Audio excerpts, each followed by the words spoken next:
Мына коомдук маселеде же. Дагы бир маселе, мына арабтарды туурап кийинип деген боюнча мен да көпкө ойлондум. Чын эле Кыргыздын кийимдерин кийбейби? арабтарды туурап атабызбы деп мен да карадым да.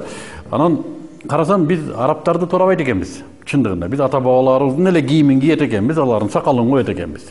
Болгону биздин азыркы заманбап демократ эжекелерибиз аны унутуп алган окшойт да.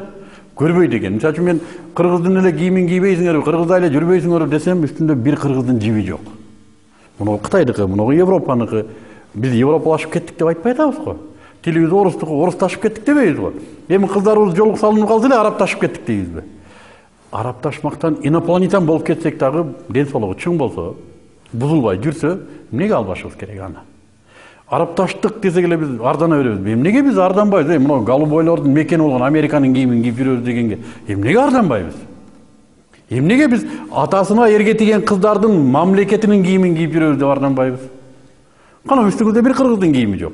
Анан кыргызча эле кийинбейсиңерби десеңер, мен айтам, биринчи кийинбейсиңерби, элечекти оробойсуңарбы, салбайсыңарбы, белдемчини кымтыбайсыңарбы, анан сүйлөсөңөр, мен ыйба кылбаймынбы, биздин байбиче го деп тебетей мылдый кылбаймынбы?